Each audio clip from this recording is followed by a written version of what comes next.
When you're troubleshooting a chromatographic problem, there are often many different ways to find the potential cause of the problem. Darren is a GC application specialist and tends to focus on the columns and supply. I'm a service engineer. I'm called out to troubleshoot and repair instruments. Most of the time, the instrument really isn't the cause of the problem. In this segment, we're going to talk about the causes of retention time shifts. And here's an example of an issue that could come from a wide range of problems. Here's what we're talking about with retention time shifts. Now, what could cause this? Well, if your issue has occurred after installing a new column, then most likely a shift in retention time is due to dimensional differences in the old and new columns.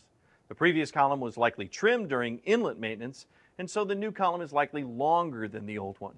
Also, there's column-to-column variation due to dimensional tolerances. There's a range for diameter and length. The diameter of a column can vary by plus or minus 6 micron compared to the nominal diameter. The length can be up to 1 meter longer than the nominal length, so that if you have a 30-meter column, it's guaranteed that it's at least 30 meters, but it could be as long as 31 meters. For a given pressure, you get a given flow. If you set the same pressure and the dimensions are different, you'll get the wrong flow. Wow, that small difference can cause a problem like this? Well, usually the differences are too small to cause too much of a problem, but sometimes if the columns are old and new again, and they happen to be at opposite extremes, the difference can be large enough to cause an issue. But a lot of new GCs have electronic pressure control, so most people just type in the desired flow into the instrument control software. That's right, but we need to remember that the EPC doesn't measure flow. It calculates the pressure needed for that flow, and it does it based on the information you give it, including the dimensions of the column and the type of gas. If you give it the wrong dimensions, you get a wrong pressure and again, a wrong flow. Here are some suggestions to minimize this effect. If the GC has electronic pneumatic control, EPC, the best way is to enter the actual column diameter into the software. This actual measured value for the diameter can be found on the performance summary sheet that comes in the box. By inputting the values, the EPC will give the proper pressure for the correct flow, compensating for any differences in diameter. If you ever trim the column, you'll want to input the new length into the software so that the EPC can compensate for that change in length. Let's show you how you do that. We just go into Instrument Configuration. We go ahead and click on the Configuration tab. It's already on the column section. And then we go to click on Calibrate. And now we have Set Length or Adjust Length. I like to use the Adjust Length because I just trimmed the column.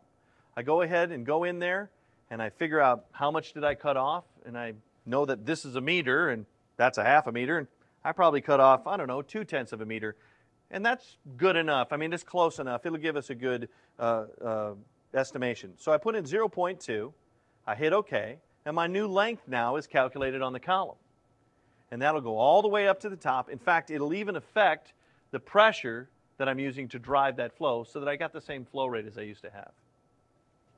But as you know, Herb, the best way to verify that you have the right flow rate, whether you have an EPC or not, is to inject something of known retention at a given temperature and make sure it comes out at the right retention time.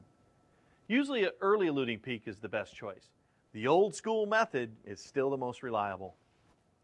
Okay, so we've seen that something as simple as a change in your carrier gas velocity can shift retention times. You could also have a leak in your injector or a blockage in your gas line. The blockage is the most common for split analysis. You may want to have a service engineer check the functionality of your electronic pressure control module. If you have one of these issues, you'll usually see a change in peak size as well as a shift in retention time. Let's go through the process to check for leaks and blockages. I'm going to walk you through a simple inlet leak check.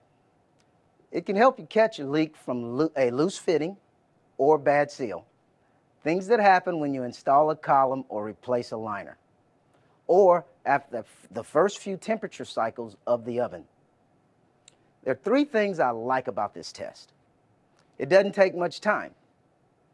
Also, it uses the GC flow sensor to measure the leaks, and you get feedback when you find and fix the leak. Here's a sketch of the leaks it should help you find.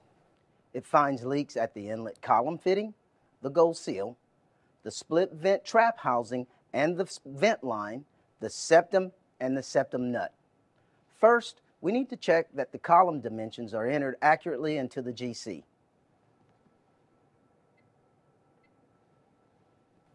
Next, set the inlet to splitless mode.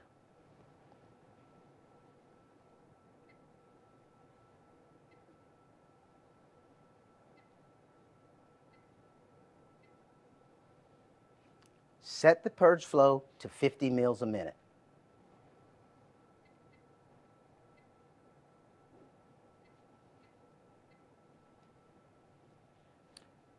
Next, set your column flow to 7 mils a minute.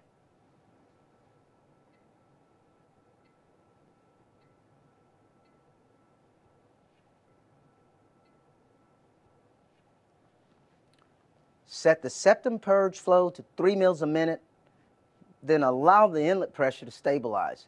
The total flow should be approximately 60 mils a minute.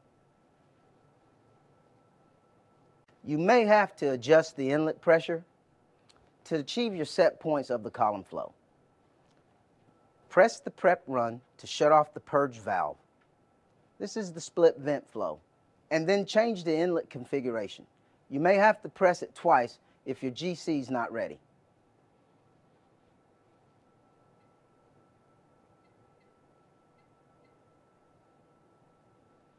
We'll monitor the total flow from the GC display while tightening fittings.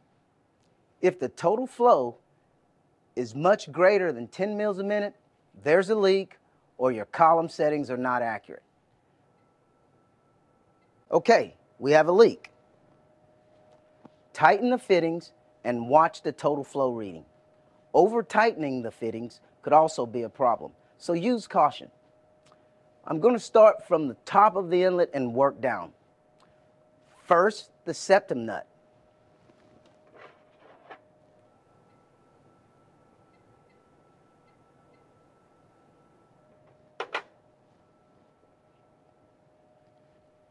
Next, the closure to the liner, that yellow little lever that we did.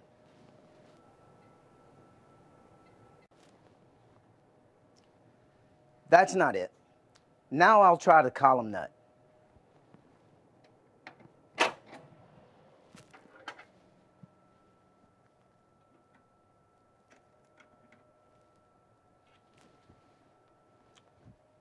Okay, there we are.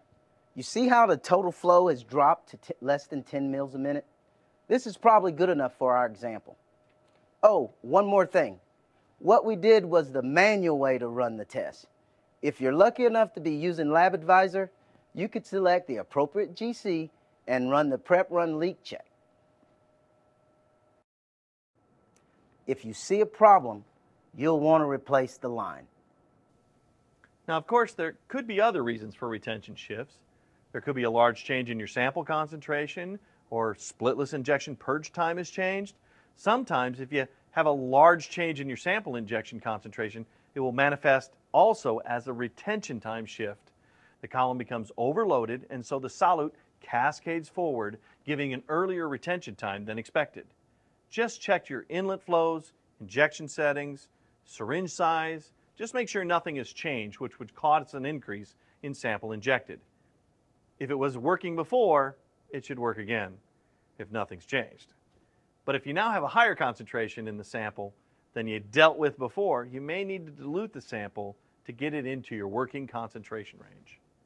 It is also possible that your solvent may have something to do with the retention time shift. You'll typically see this with a splitless injection because of the reverse solvent effect. We've already talked about this in another section, so I won't repeat it here. Look for Part 4 on tailing peaks to hear more about it.